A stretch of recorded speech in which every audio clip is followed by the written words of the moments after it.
Welcome to Hole in the Ring. Let's meet this week's new contestant. Hello, I'm Sally, and I'm a publisher's assistant from Warwick. Sally, let's play Hole in the Ring. And your time starts now. Matt, in what city was Mozart born? Salzburg. Correct. Julia, on the periodic table, what element is denoted by the symbol Fe? Sorry, could you repeat the question? On the periodic table, which element is denoted by the symbol Fe? Iron. No, iron. John, who won an Oscar for his performance in the 2002 film The Pianist? The what? The Pianist. Do you mean the pianist? Pianist. Adrian Brody. You're out of time. You're out of time. So, team, at the end of that round, you scored a pathetic, gay 1 point, which is shit.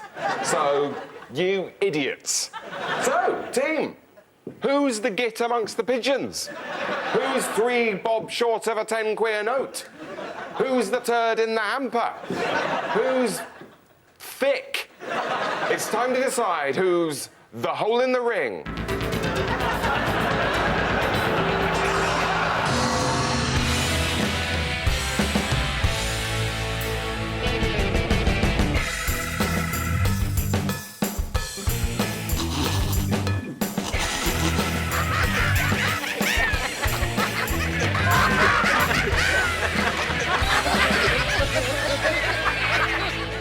Wow, swim with a great white shark. How does that work? Well, get in the cage. A cage goes down in the water, and you swim with a great white shark. It's the authentic experience. How do we know we'll find a great white shark? Because there's one in the cage. Well, I'm in the cage and the shark's in the cage. The same cage. Well, they're not native to the UK, mate. If I let the shark out of the cage, who's to say what it'll do? Right. So, I go in the cage. Does it mind being in the cage? Too right it does. It hates being in the cage.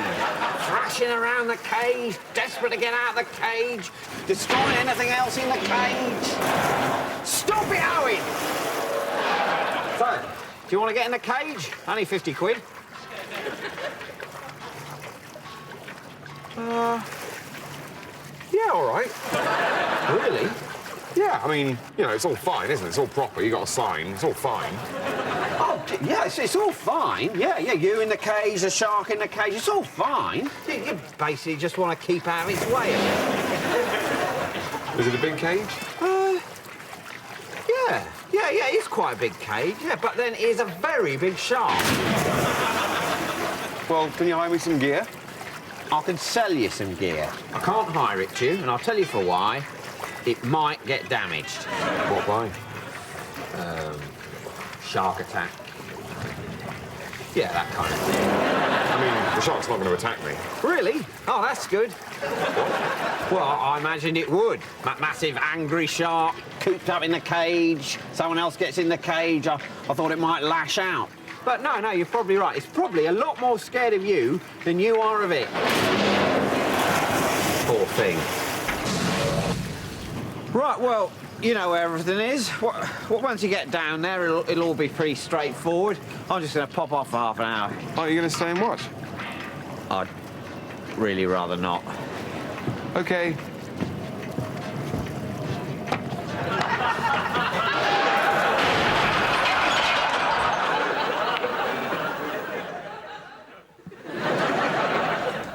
Oh, and that's a bad miss. And a bit of a first for a quarter-final at the Crucible here, in that both Lawrence Caswell and indeed his opponent, Mike Sylvester, are both, with the best will in the world, queer. Well, Peter, I'm not sure that's quite the PC term. It is, Ted. I've checked.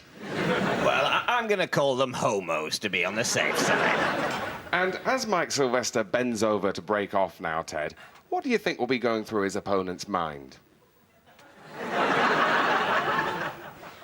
I can't say that, can I?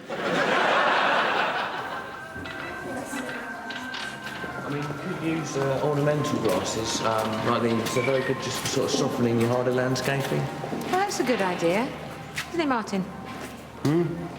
Oh, yeah, very clever. Yeah. We've got some nice pampas grasses. You can get it down...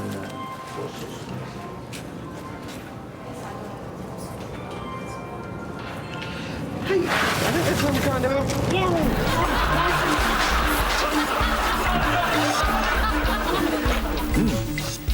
Good, good. Strong.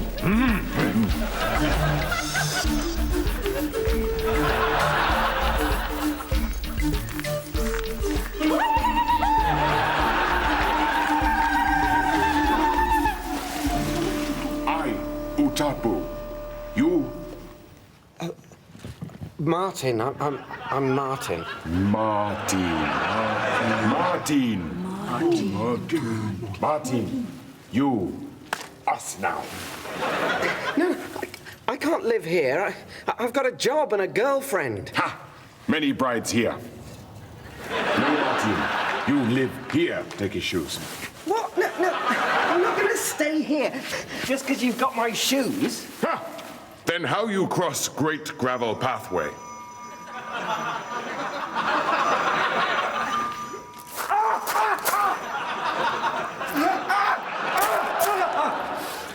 Martin, choose stay.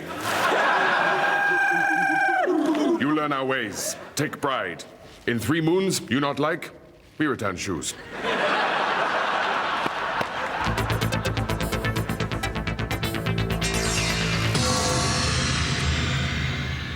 So, John, Yeah. so you're a zoologist. Yes. Do they have much call for getting questions wrong? What? When you with the zoologist, when you're doing at the zoologist, do they have much call for being bad in quizzes? I'm ever so sorry. I don't really know what you mean. Yeah, well, you're the. Maybe you should be in a zoo. You prick. Right. Anyway, you are the hole in the ring. Goodbye.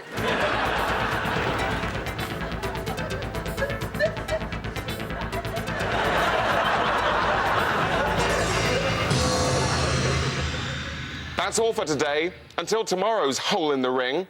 Goodbye. Good morning, John. Morning, Hugh.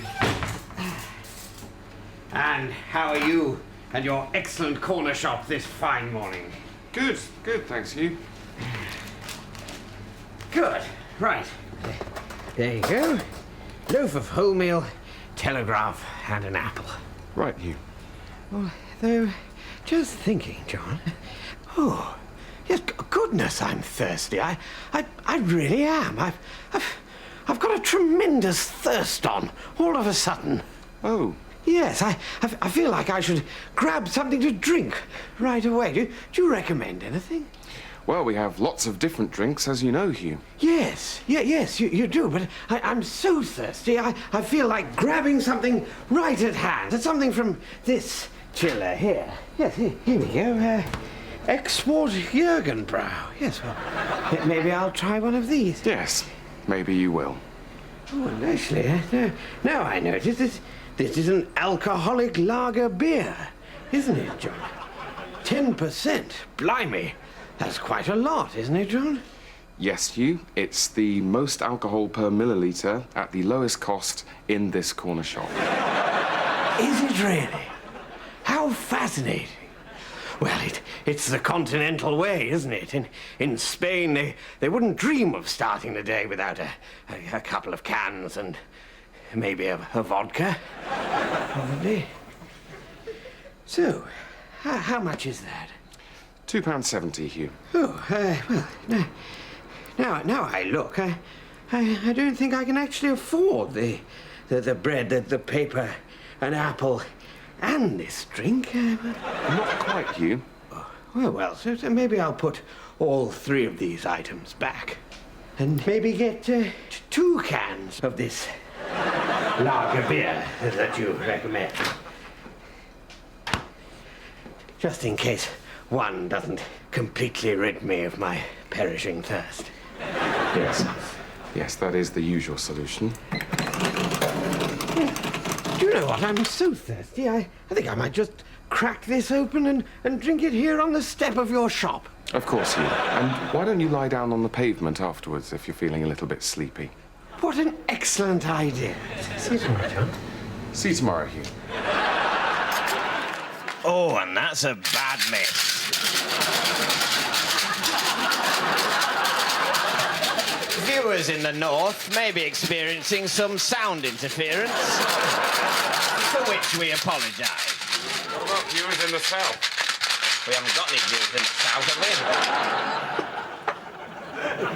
we? Yes, well, it's not the highest standard of play this afternoon, but it is respectable. Yes, it is perfectly respectable, and these are two perfectly respectable young men. They were born a certain way, presumably, or perhaps they were given dollies as children. Who knows how this happens, but now they've just got to get on with it. Well, they do say to you these days, Ted, that if you do find yourself of the queer or bent way of thinking, then the best thing to do is just come right out and say it, and don't, whatever you do, spend 42 years living a lie. Those years weren't wasted for you, Peter. You won the UK Championship twice. I know. But what I didn't realise is these guys, these gay guys, they won't just come up and do it to you if you don't want them to. As I know many in the sport fear they will. In jokes, Ted, in the film Deliverance, but not in the Crucible Bar.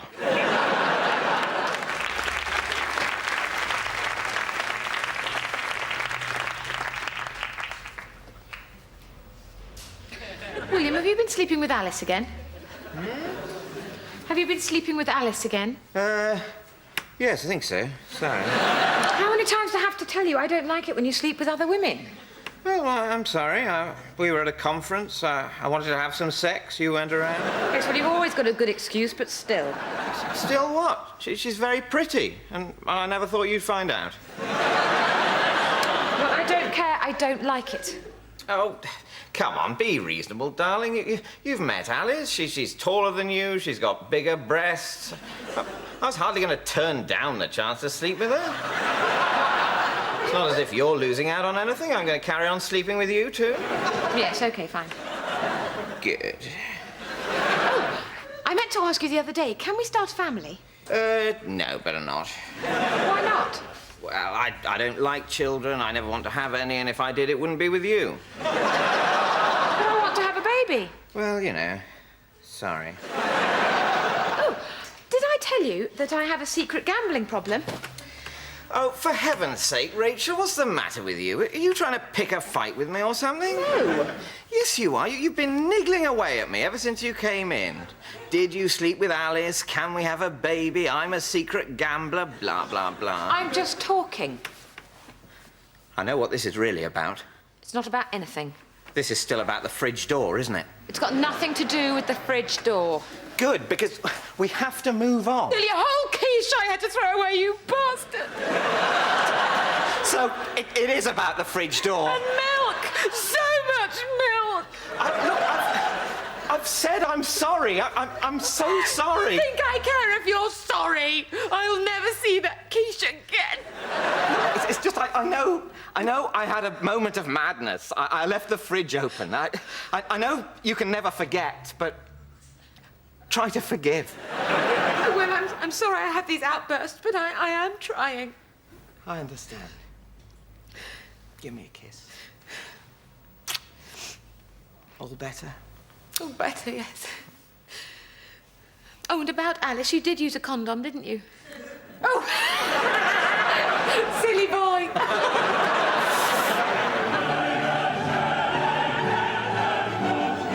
Good evening and welcome to Small Talk. I'm Raymond Terrific, and in a format experiment that I was not in favour of, tonight we'll be discussing some tiny matters of no real consequence. Joining me in the studio, instead of the usual boffins, are some of the most superficial and idiotic people in the public eye. Anita, you got your pubes out in Big Brother. Your question, how do you like to relax? Well, I'm a very spiritual person, as anyone who knows me would tell you, and I just like to chill out in the bath with some oils and some candles and just get a little bit of headspace, yeah? That was awful. Right, press on. Tony, you were a professional footballer before having to go to prison for racism. You now run your own nightclub. Your question, what's your favourite flavour of crisp?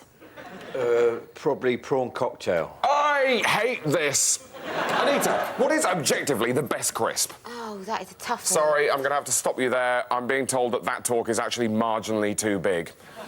Zach Chancery, you are a hairdresser who first came to the public's attention for having a name a bit like a font. Your question, how's your day been? Super.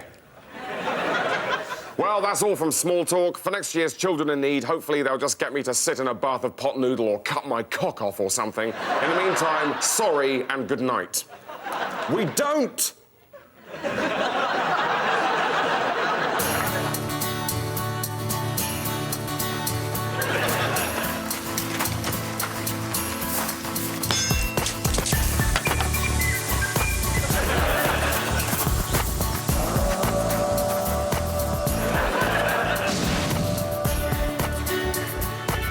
Martine, what is kiss?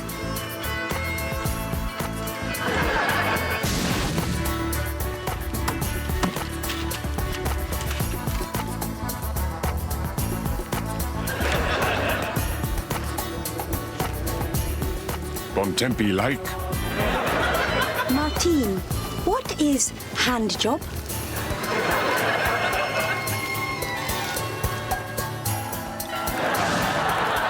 Look, boiled sweets. Pensioners must be close. You learn much, Martin. Utapu, what is wrong? You look sad, my friend. What is this place? I haven't seen it before. Covered retail area. Great sadness for Utapu's people. Every year, more and more space devoted to non-garden products. The bastards! This all once perennials. Now, home and giftware section. Soon, father's land disappear due to retail diversification. There must be something we can do. Must make sacrifice to the idols. Take him to the shed of destinies.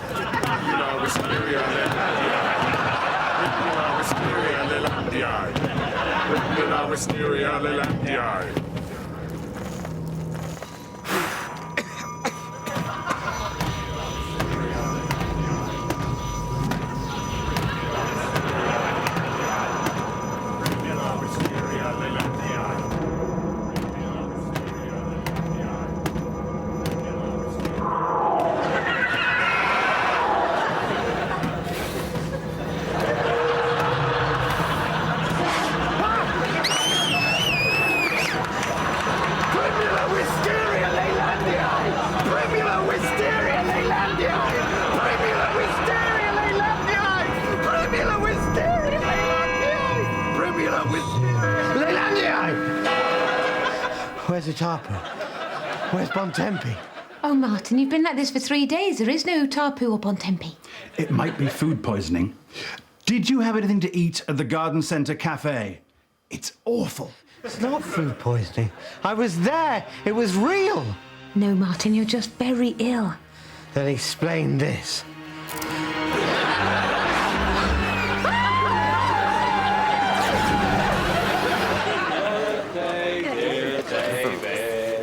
Happy birthday to you.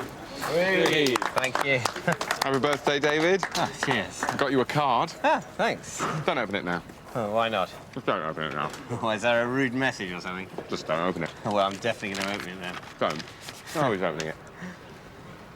To David, happy birthday from Robert. Yeah!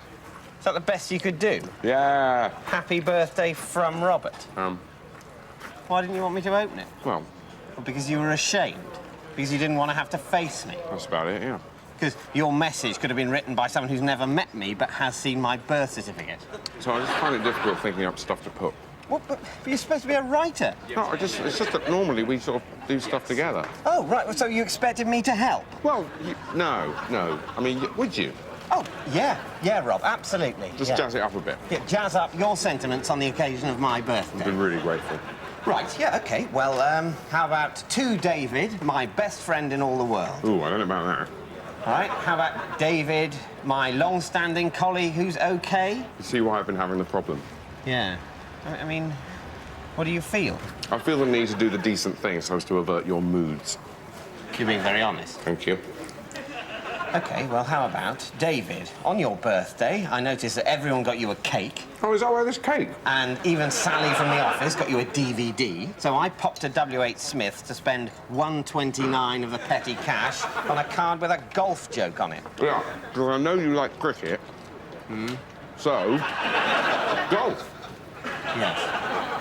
OK, so, it's lots of love. Well, best wish. Yours sincerely. Well, brackets, Robert Webb. Thank you.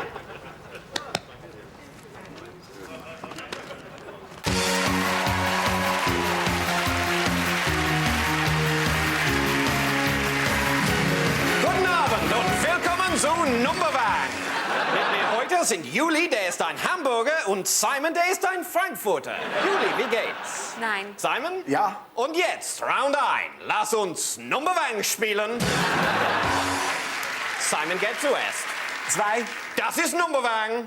8. Das ist Nummerwagen. 23. Das ist Nummerwagen. Round 2. Nummerhosen. Kommen Sie her, Simon und Juli. Sehr gut. Juli, Sie haben 12, 13 und 8, aber Simon, Sie haben 2.389.411. Ah, danke, danke. Als wir fangen das letzte Round an, Juli hat 17 und Simon hat ein bisschen mehr mit 16,974. Also, lass uns Wangenom spielen. Rotiere das Brett. Is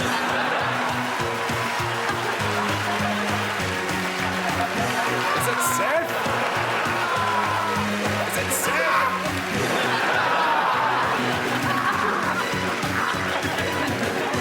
Juli, Simon, jetzt ist die Zeit, Wangenom zu spielen. Bevor wir anfangen, darf ich Ihnen beide sagen, good luck. Oh, thanks very much. Ach, das haben wir nicht gewusst! Nehmen Sie weg! Juli, Sie sind gefangen, aber Simon, Sie sind heutiger Wangenom!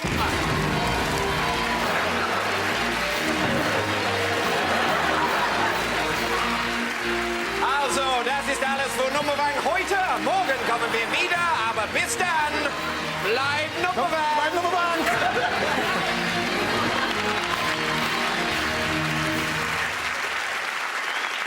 1994, the year of putting a bit of a kink in the handle. Sales up by 8%. 1997, the year of putting some of the bristles in diagonally. Sales up by 12.5%. 2002, your finest hour, Chaz. The year of putting in some blue bristles to tell them when they need to buy a new one. For the first time, people are actually taking orders from their toothbrush. Sales up by 26%. Guys, it's 2006. I have one question for you. What's next? Chaz? No. Come on, guys. This is serious. People are out there right now buying toothbrushes that we didn't make. I think we have to realise we may have run out of things we can tell them they need on their toothbrush. I think we could get them to brush their tongues. I admire your reach, Gus, but no. They're not going to brush their tongues. I think they will. I think that if we tell them to brush their tongues, they'll brush their tongues. Is there any health benefit to brushing your tongue? I have no idea. But show me your tongue. Oh, yeah. You see? Dirty. He's got a dirty tongue. Has he? No, of course he hasn't. But you thought he might have. And when it's not me saying it, but a Scottish brunette in rectangular glasses and a lab coat. I think you might have something. They might actually brush their tongues. Of course they will. Did you know that up to 68% of us suffer from dirty tongue? Over time, microscopic anti-tongonoids build up a gritty, tarry surface, which might very well mean that people laugh at you behind your back and secretly find you repulsive. You have to market it at men too, Gus. Which might very well mean that that's why you're not getting enough sex. So, what, we'd put something on the back of the toothbrush? Could do. Doesn't matter. I mean, people aren't actually going to brush their tongues. Trying to brush your tongue makes you wretch. Everybody knows that. But when they're buying their toothbrush, they'll forget it. They'll forget everything except the Scottish brunette telling them that's why they're not getting enough sex. They will. They will. They'll brush their goddamn tongues. And if we can get them to brush their tongues, we can get them to do anything. Exactly. Hence this. What the hell's that? Did you know that up to 83% of us hate the shape of our ears?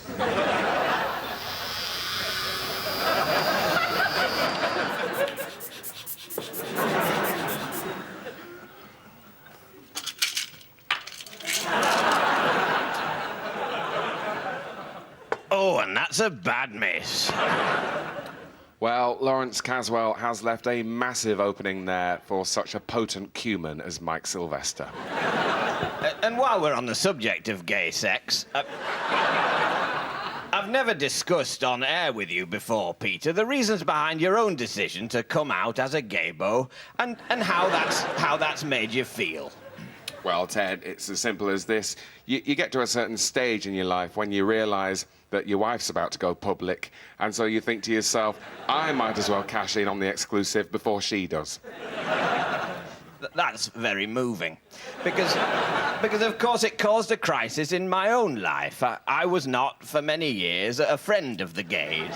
I didn't perhaps understand it as well as I do now. You were worried about the booth, weren't you, Ted? If I'm honest, Peter, that was the nub of it. It's not a big booth, this our booth, but as you pointed out to me over that drink that I finally allowed you to buy me, if you'd managed to keep your hands off me for 18 years, why on earth would you jump me now? Particularly when I'd be on me guard. And we laughed, didn't we, Ted? We laughed, and I think that was the turning point. I thought that man, Peter, has been to 3 out of my 4 weddings. Best man at the last 2. I've been to his wedding, albeit we now know that was a lie. Anyway, I have, in my own way, loved this man. That's not a word I'm afraid of. We talked about what I was afraid of and established... and established that you wouldn't do it to me. So I realised that just because my friend and long-standing professional colleague has announced that he's gay, this is no time for me to turn me back on him. Thank you, Ted. Particularly in the booth. Greece, was it? Yeah, Rhodes. Spectacular. Good. And this is me and Jen in front of the Temple of Zeus. Right, sunny. Yeah, it was brilliant. And this is us back in our hotel room. Ooh, that one's a bit saucy, actually. Oh. Sorry, thought I deleted that. Moving swiftly on. And that one is actually even more, Oh, my God. Yeah. And this is us on a deserted beach. Ooh, dear, oh, dear. At least you waxed. Please, no. And this is us on the ferry going over to... Ooh, that is actually very fruity. Please, can we stop? Oh, sorry. The rest are all... Look, this is us in our villa. Bloody hell. Oh, you spotted that. Yeah, we were just having a quick... And this is us by the pool. Ah! Whereas that one is actually very naughty. Look, Stay where you are. And this is us in a little taverna that we found. Not quite listen with Mother. We kept that pepper grinder. Please, come on. No! You've got to face it. Face it, David. Look at it. It's for your own good. I'm trying to help you. All right. Leave me alone. I'll read the porn mag. Cover to cover. Yes. There'll be a test.